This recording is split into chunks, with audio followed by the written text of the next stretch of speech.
Assalamualaikum warahmatullahi wabarakatuh. Waalaikumsalam warahmatullahi wabarakatuh. Iya, masih semangat anak-anakku meskipun sudah jam terakhir. Saya berharap Tetap semangat, Bu. oke, Semangat, Bu. semangat. Memulai pembelajaran kita pada hari ini, alangkah baiknya pembelajaran kita awali dengan membaca doa dulu ya. Doa sebelum belajar. Bismillahirrahmanirrahim. Alhamdulillahirabbil alamin. Insya Allah dengan doa tadi bisa membawa berkah dan syafaat untuk pembelajaran kita pada kali ini ya adik-adik ya. Oke. Nah sebelum kita masuk pada materi, saya absen dulu ya. Rizkia Marwati. Hadir, Bu. Dan yang sakit pada hari ini, semoga mereka cepat sembuh dan bisa bergabung kembali dengan kita di sini ya. Oke. Coba ada yang masih ingat tentang pembelajaran kemarin? Ya, jadi pembelajaran kita yang kemarin itu tentang bahaya minuman keras, judi dan hamar ya. Untuk pertemuan kita pada kali ini, kita membahas tentang sholat sunnah berjamaah dan munfarid. Nah, sebelum kita masuk pada materi lebih dalam lagi, saya tanya, ada yang tahu apa itu sholat sunnah? Ya, apa itu sholat sunnah, Susanti? Sholat sunnah adalah sholat yang mengiringi sholat wajib. Iya, wajib. Jadi, sholat sunnah itu sholat yang dianjurkan oleh Allah Subhanahu wa Ta'ala untuk kita kerjakan. Dan orang yang melaksanakan sholat sunnah akan mendapat pahala dari Allah Subhanahu wa Ta'ala. Dan jika tidak dilaksanakan juga tidak mendapat dosa. Pelajaran kita pada hari ini itu kita masuk pada pembelajaran 5 tentang lebih dekat kepada Allah dengan mengamalkan sholat sunnah. Tujuan pembelajaran kita pada hari ini yang pertama memahami sholat sunnah berjemaah dan munfarid sebagai perintah agama. Sedang melaksanakan sholat Idul Fitri, Bu. Ya, jadi sholat Idul Fitri adalah sholat sunnah 2 rakaat yang dilaksanakan pada hari raya Idul Fitri pada hari yang pertama. Ya. Nah, yang kedua sholat Idul Adha. Sholat Idul Adha ini sama juga dengan sholat Idul Fitri berjumlah 2 rakaat. Yang bedanya itu kalau sholat Idul Fitri dilaksanakan pada tanggal 1 Syawal. Kalau sholat Idul Adha dilaksanakan pada tanggal 10 Zulhijjah. Iya, pintar sekali Susanti. Dari kelima, sholat sunnah berjemaah yang kelima itu sholat istisqa. Jadi ketika kita dilanda kemarau yang berkepanjangan, kita disunnahkan untuk melaksanakan sholat sunnah istisqa.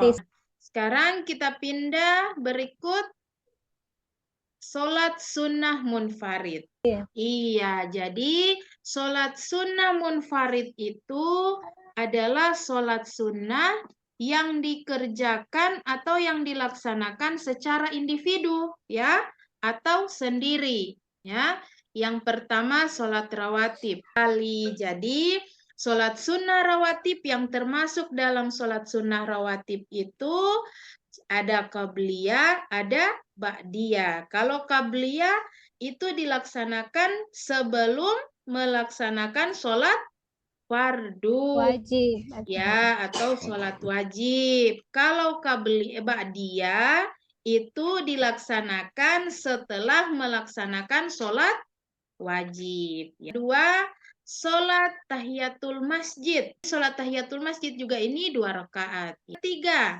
Yang ketiga, sholat istikharah. Sholat sunnah berjemaah dan munfarid. Jadi, Ini sholat yang bisa dikerjakan secara berjamaah dan bisa juga dikerjakan secara individu. Ya, jadi yang pertama sholat tarawih. Lanjut dengan sholat duha. Berikut yang keempat, sholat tahajud. Nah ini, jadi sholat tahajud itu sholat sunnah yang dilaksanakan pada sebagian waktu di malam hari atau di sepertiga malam ya.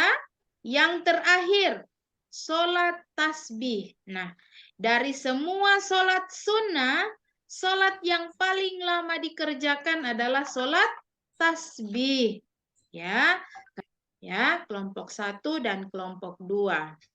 Di sini di kelompok 1 itu tugasnya hanya satu, menyebutkan penyebab tidak melaksanakan sholat tahajud.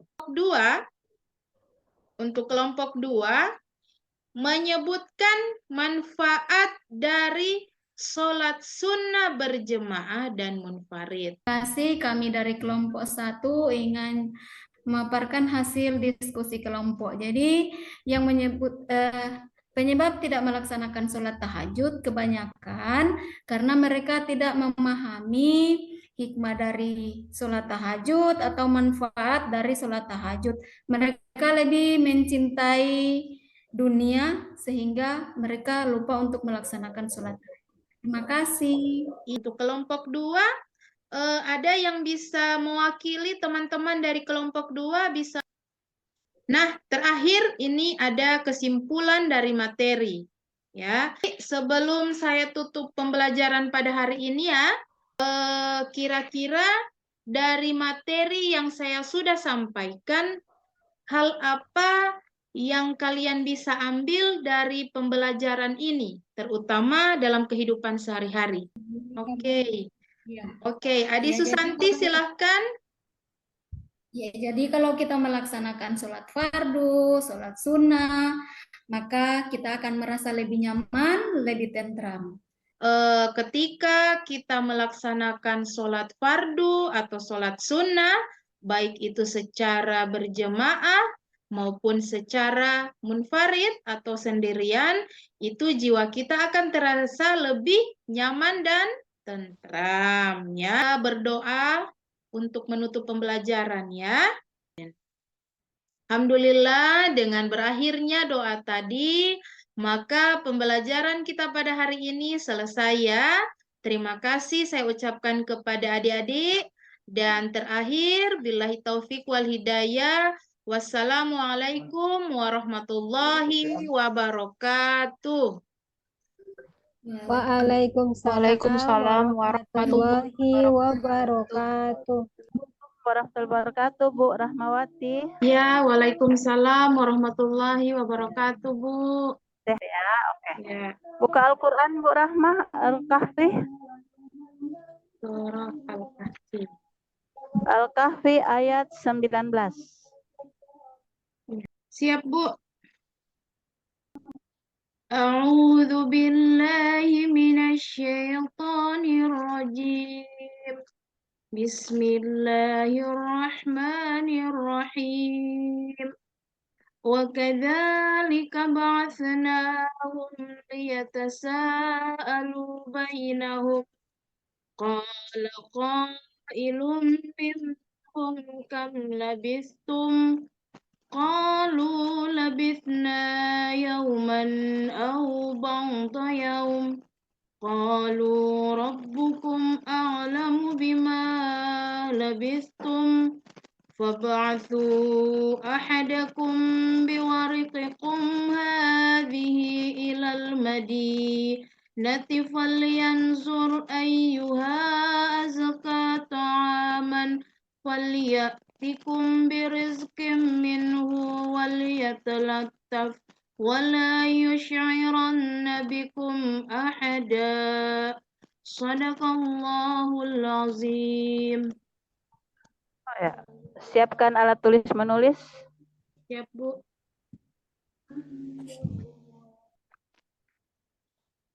Siap. Sudah? Ya, siap. Ya. Penggalan di ayat 19 ini mulai dari qalu rabbukum a'lamu bima labistum. Siap. Itu ditulis ya, kemudian Siap. diperlihatkan ke kami. Oke. Siap, Bu, siap. Siap, Bu.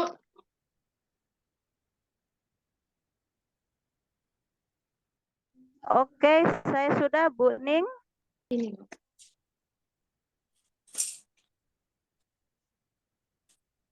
Oke, terima kasih. Siap, Bu. Oke. Bu Rahma, kita ke pengetahuan ya. Siap. Oke.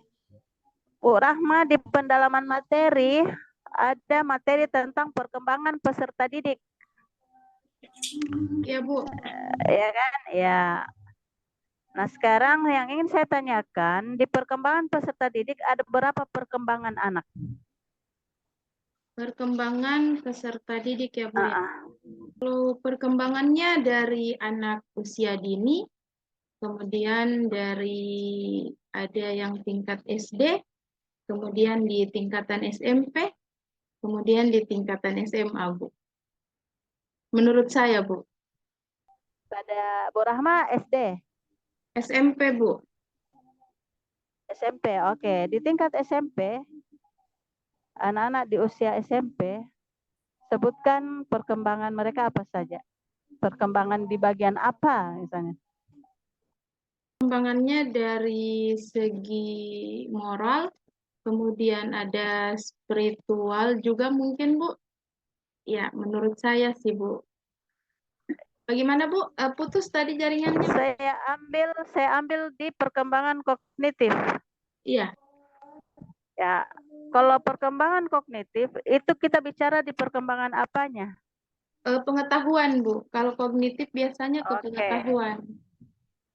Pengetahuan. Nah, sekarang saya kasih kasus ya. SMP kan? Iya, Bu. SMP. Iya, Oke. Bu. Menurut Bu Rahma, apa yang harus dilakukan untuk bisa membuat Risman meningkat nilai matematikanya?